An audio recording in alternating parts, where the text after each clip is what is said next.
നീ ഇവിടെ ഉണ്ടായിരുന്നോ? ഞാൻ നിന്നെ അന്വേഷിച്ച് നടക്കുകയായിരുന്നു. ഈ പന്തല് പണിക്കാരുടെ തട്ടും മുട്ടും കാരണം കിടക്കാൻ ഒരു ഇടയില്ലാണ്ടായി. എന്താ ഉണ്ണിയെ, നിന്റെ അമ്മ ഇവിടെ കൊതുകിനെ വളർത്തുണ്ടോ? ഉറങ്ങാറായോ ഉണ്ണിക്ക്? ഞാൻ കിടക്കാനുള്ള ഉറങ്ങാറാവുമ്പോ പറഞ്ഞോളൂട്ടോ. എന്തോ ഞാൻ പറയണെന്ന് ആലോചിച്ചല്ലോ.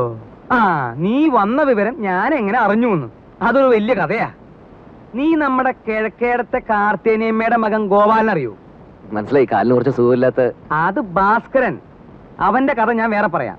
അവൻ ഒരു വേൽത്തിപ്പെണ്ണായിട്ട് ചില കാര്യങ്ങളും അതും മറ്റതും മറിച്ചതും ഒക്കെ, അതൊക്കെ ഞാൻ എല്ലാവരും ഉറങ്ങിയതിന് ശേഷം പറയാം. ഇത് ഭാസ്കരന്റെ അനിയൻ ഗോപാലൻ. ഓ, ഞാൻ അറിയും. നീ അറിയൂ അവനെ? അവനൊരു കളിപ്പേരുണ്ടല്ലോ. നല്ല ഉറക്കം തൂങ്ങിട്ട് പോയി. ഉറക്കം തൂങ്ങി, അത് അവന്റെ അനിയൻ. ഇത് ഗോലി.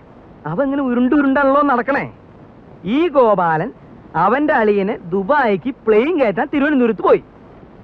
തിരിച്ചു വന്ന് ബസ് ഇറങ്ങിയപ്പോഴാ അവൻ എന്നെ കണ്ടതും അവൻ എന്റെ നേരെ ഇങ്ങനൊരു വരവാ. ഈ ഗോലി എന്തിനാ എന്റെ മെക്കിട്ടേക്ക് ഇങ്ങനെ ഉരുണ്ടു വരണേന്ന് ഞാനും വിചാരിച്ചു. ഞാനും അവനും തമ്മിൽ ഏതാണ്ട് ഇങ്ങനെ എത്ര അടി ഉണ്ടാവും? 2 അടി കാണും.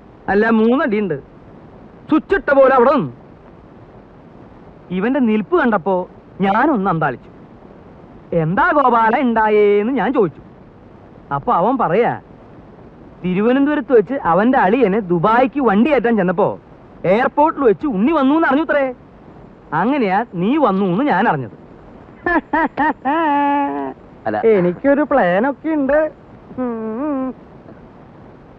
മൂത്ത മകൻ ചന്ദ്രശേഖരനെ 1 മാസം തടിയുടെ പോലെ ഇരുത്തിയിട്ട് അമേരിക്ക, കാനഡ ഇങ്ങനെയുള്ള പുണ്യസ്ഥലങ്ങളൊക്കെ ഒന്ന് സന്ദർശിക്കണം.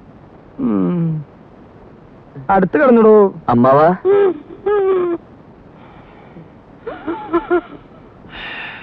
അമ്മാവാ,